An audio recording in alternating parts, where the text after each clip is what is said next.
Aku juga berhak tahu siapa pelakunya, Mas. Sungguh orang mabuk, atau mungkin kau menutupi sesuatu dariku. Kau hanya akan mendengar informasi yang sama seperti semalam.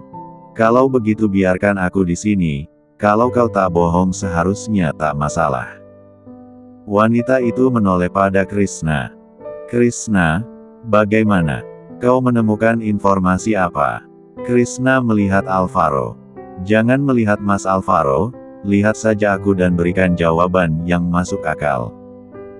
Hardik Selin seakan dirinya tak berarti dan hanya Alvaro lah yang mengendalikan keadaan. Kenapa melihatku? Jawab saja pertanyaannya. Timpal Alvaro ketularan emosi. Krishna merasa frustasi karena tekanan dari dua pihak. Nafasnya terdengar boros seakan bisa menyemburkan api dari mulutnya. Tidak ada informasi lain, Nyonya. Di dalam mobil memang hanya ada satu orang, yaitu pengemudi yang mabuk berat hingga tak bisa berkendara dengan benar. Kau yakin hanya itu? Aku justru merasa mobil itu seperti sengaja ingin menabrakku. Entah apa alasannya karena aku tak merasa punya masalah dengan orang lain. Namun, hanya selisih 5 detik jawabannya sudah berubah. Tunggu. Aku baru ingat satu orang. Ralatnya. Ketiga pria itu tampak antusias. Siapa? Anda punya masalah dengan siapa, Nyonya? Bastian bertanya cepat, begitu juga dengan Krishna. Apa maksudmu, Selin? Bicara yang jelas. Tekan Alvaro khawatir kalau istrinya juga menyadari sosok Katrina. Mungkinkah dia? Gumam Selin. Maksud Anda siapa, Nyonya? Ulang Bastian yang sejak tadi diam. Takut Selin menyebutkan sosok Denny. Secara mereka pasti sering bertemu di kantor cabang. Tidak menutup kemungkinan, Selin mampu mengenali Denny. Pria itu. Ya, aku yakin pasti pria itu. Aku punya hutang pada seorang pria, Mas. Kau ingatkan aku pernah cerita hal itu. Dia pasti marah karena aku tak kunjung melunasi hutangku. Ucap Selin menggebu-gebu.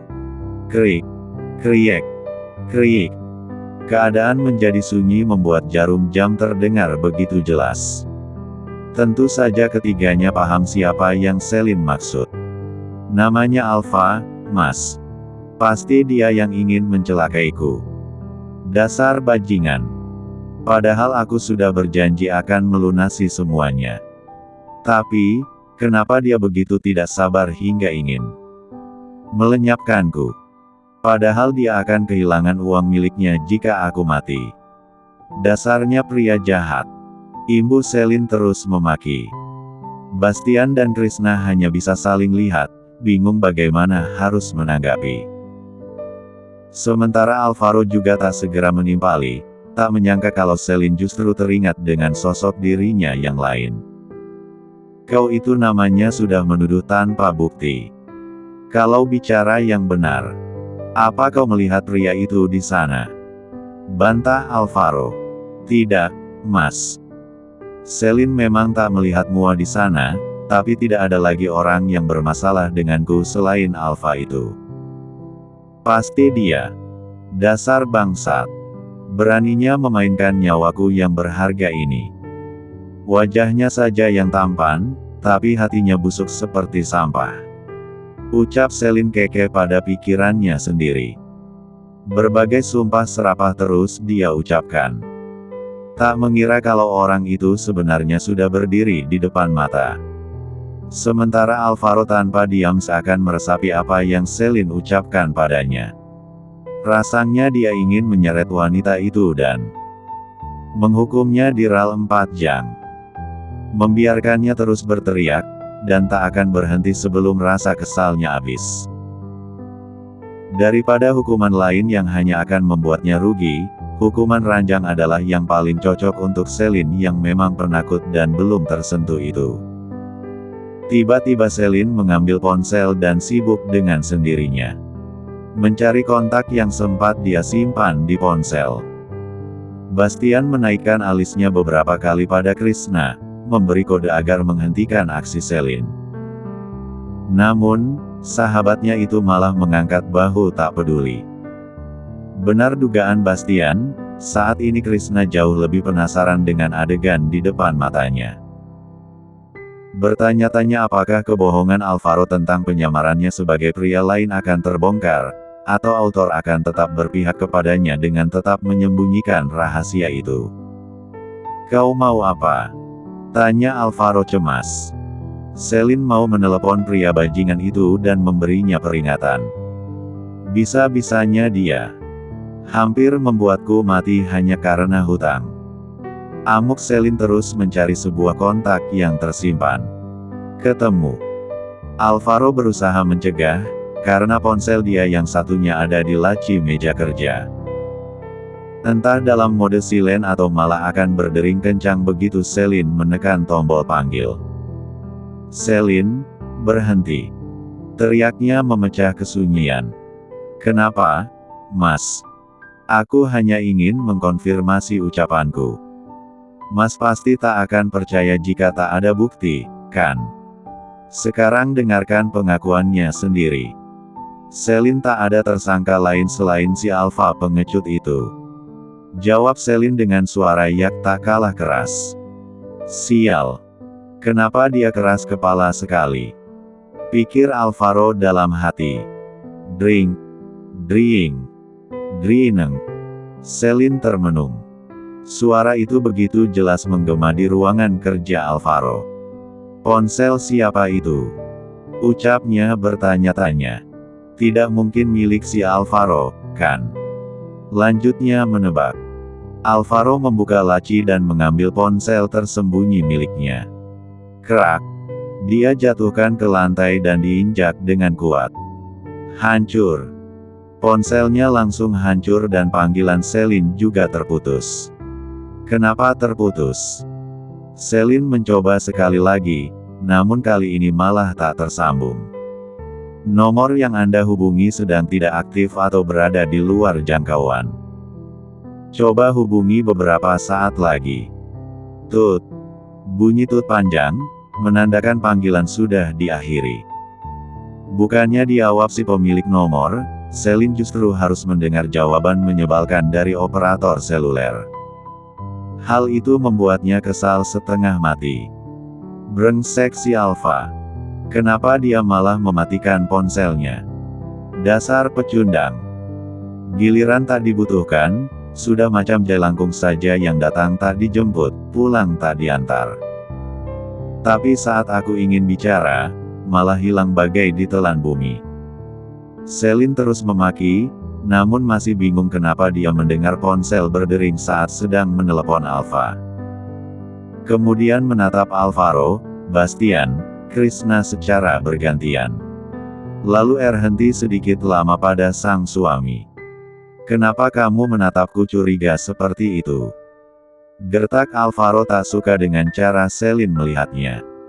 "Mas, kamu tidak sedang mempermainkan aku kan?" tanya Selin dengan mata mengintimidasi.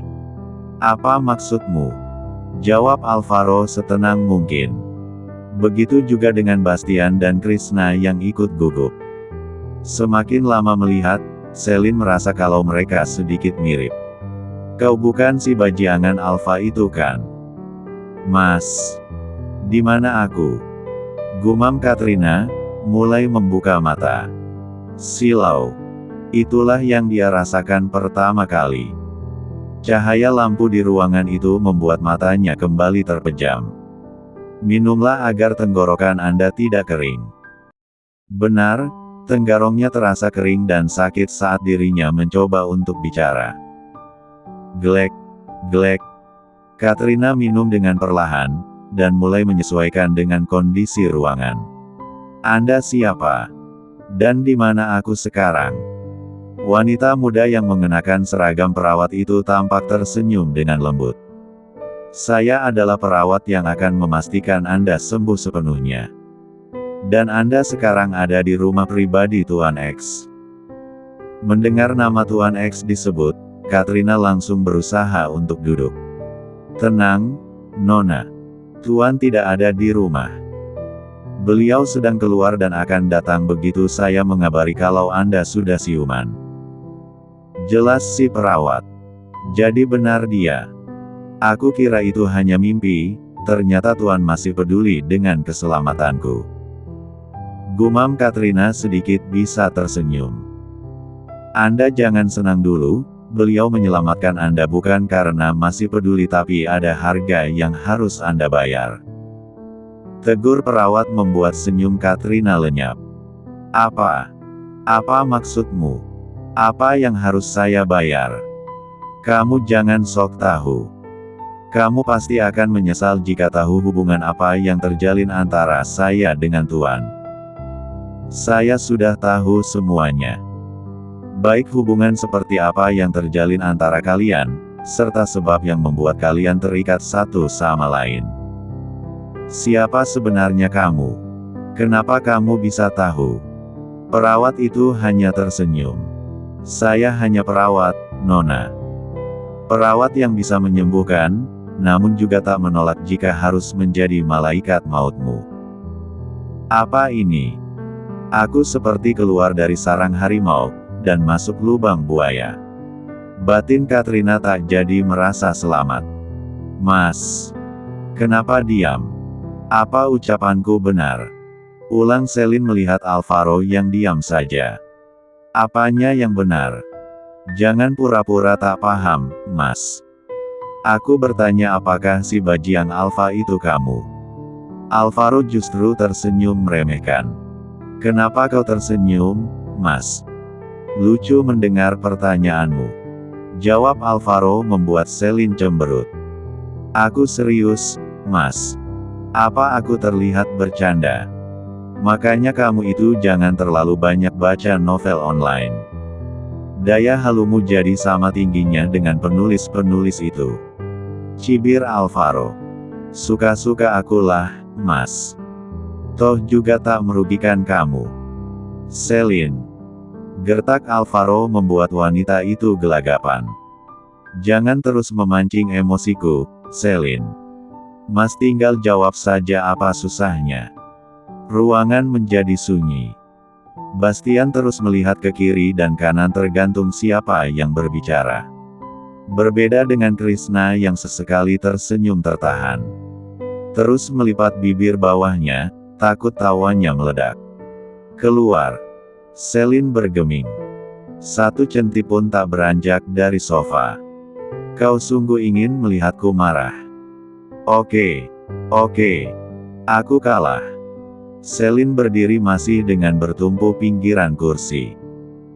Berjalan terlatih, namun ujung matanya menangkap sebuah benda yang tampak terang dari bawah meja kerja Alvaro. Seperti pecahan kaca yang bersinar, tapi bentuknya sedikit lebih padat. Apa itu? Gumamnya bersiap menunduk. Namun, kakinya tak mau mengerti. Aduh. Keluhnya terpaksa kembali berdiri. Kau itu mau apa? Sudah tahu kakimu masih sakit, sok-sokan mau menunduk segala. Kau mau mencari kecoa? Apa yang ada di bawah meja kerjamu itu, Mas? Selin menunjuk ke arah bawah meja. Memang ada apa di sana? Entahlah. Seperti kaca tapi bukan.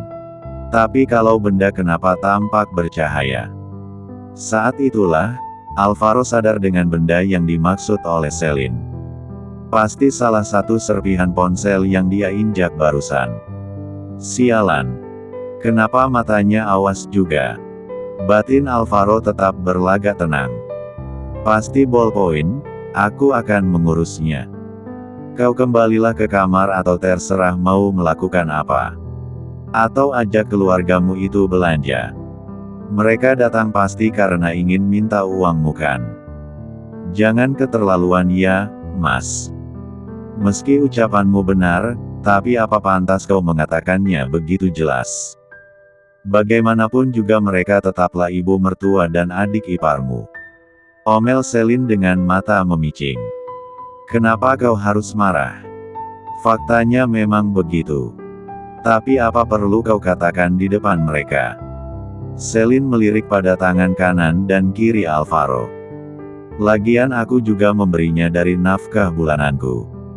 Kau sudah memberikannya kepadaku, jadi terserah mau dipakai apa. Keluarlah. Aku pusing mendengar suaramu. Sekali lagi Selin tak mengindahkan ucapan Alvaro. Tapi aku masih penasaran dengan benda tadi, Mas. Krishna berjalan mendekati meja. Biar saja ambilkan, Nyonya. Kaki Anda kan masih sakit. Alvaro terlambat melarang, hingga Krishna kini sudah ada di kolong meja kerjanya. Tangannya terulur ke dalam, hingga akhirnya mendapatkan sesuatu dari sana. Dapat, Nyonya. Ujarnya bersemangat. Krishna masih berjongkok dan melihat apa dia dapat. Ini seperti LCD. Gumamnya lalu kembali menunduk, berharap menemukan benda lain. Bukankah ini? Lanjutnya melihat yang baru saja bisa dia ambil lagi. Bukan pecahan kecil, dia berhasil mengambil benda yang berbentuk persegi panjang dengan sebuah logo apel tergigit di belakang benda itu. Dia sandingkan dengan benda pertama, barulah menyadari apa nama benda itu. Kepalanya mendongak dan bertepatan dengan mata Alvaro yang menatapnya jengah. Gawat! Apa ini ponsel tersembunyi Alvaro? Ponsel yang sempat berbunyi saat Nyonya Selin meneleponnya. Ah! Mati aku. Seharusnya aku paham kenapa pria ini begitu gigih mencegah Nyonya Selin mengambilnya. Namun, dengan bodohnya aku malah menawarkan diri untuk membantu. Rutuk Krishna pada dirinya sendiri. Meski tadi sempat penasaran dengan kelanjutan perdebatan mereka, tapi nyalinya masih begitu kecil jika harus membuat Alvaro marah. Dengan satu kata saja, dia bisa mengakhiri sandiwara Alvaro. Tapi dia masih ingin hidup nyaman lebih lama lagi. Alvaro mengamati wajah pias Krishna.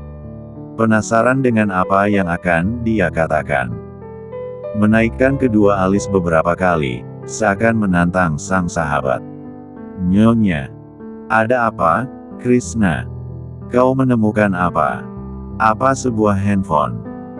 Tebak Selin masih berpikir kalau Alvaro dan Alfa adakah pria yang sama. Bukan, Nyonya. Krishna menjawab dengan cepat.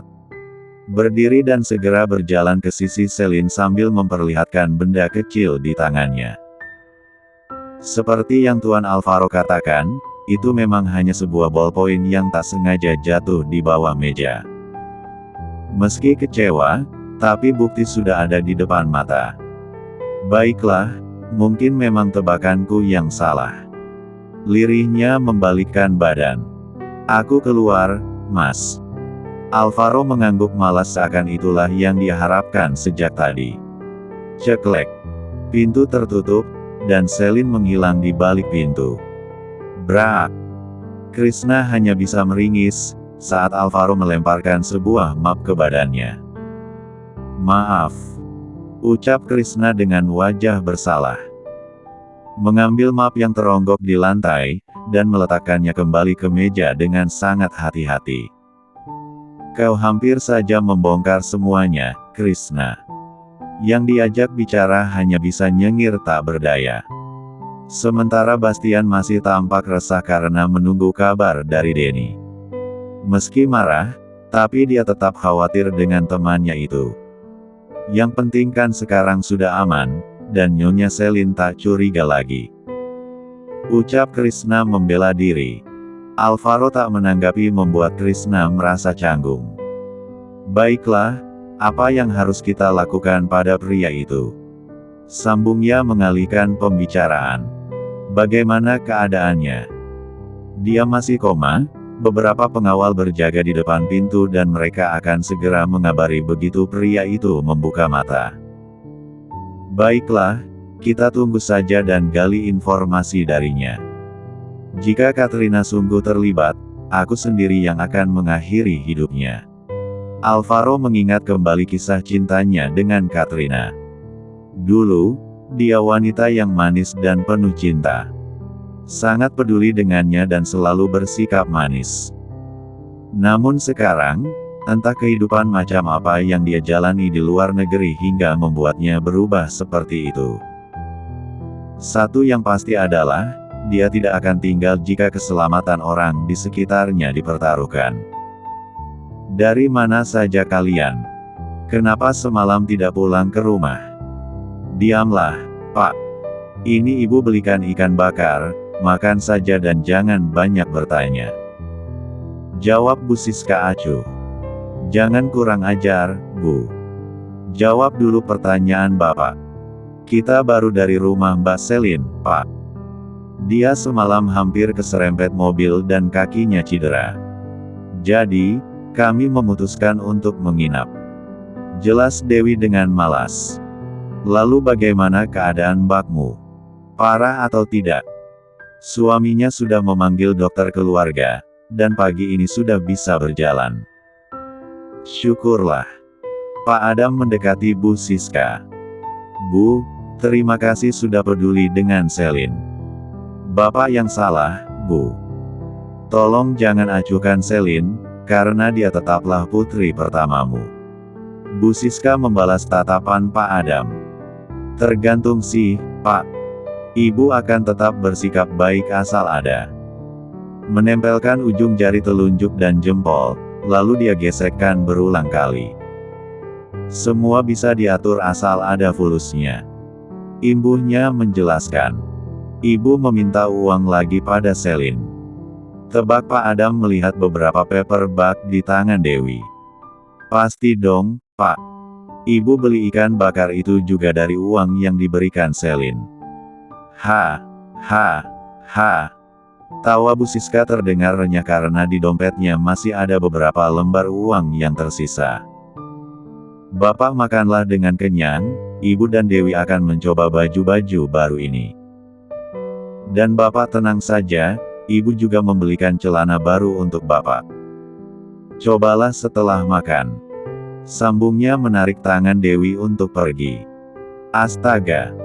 Kenapa mereka tak berubah juga? Selalu saja mengaitkan dengan uang jika berhubungan dengan Selin. Gumam Pak Adam kehilangan selera makan. Sejak kepergian putrinya itu, dia belum bicara lagi dengan Selin. Bohong jika tak merasa rindu, tapi dia merasa malu untuk sekedar menanyakan kabar. Semoga Tuan Alvaro memperlakukanmu dengan baik, Nak. Maafkan Bapak yang tidak bisa menjagamu dengan baik. Menatap sendu pada figura kecil yang menyimpan foto putri pertamanya. Wajahmu sangat mirip dengan ibumu, itulah kenapa Bapak selalu merasa bersalah setiap kali memandangmu. Di tempat lain, ada Denny yang masih mencari tahu keberadaan Katrina. Semua kenalan mengaku tidak dihubungi wanita itu membuatnya bingung pada siapa lagi harus bertanya. Di mana kamu, Katrina? Kemana aku harus mencarimu? Lirihnya cukup khawatir dengan wanita yang sekarang menjadi kekasihnya. Meski ada tujuan tersembunyi, tapi dia tetaplah berharga. Paling tidak, hanya dialah yang menemani hidupnya 7 tahun belakangan. Pesan baru diterima dan ternyata dari Bastian. Bastian, kau di mana? Kita bertemu di tempat biasa. Denny merasa bingung kenapa Bastian tiba-tiba mengajak bertemu.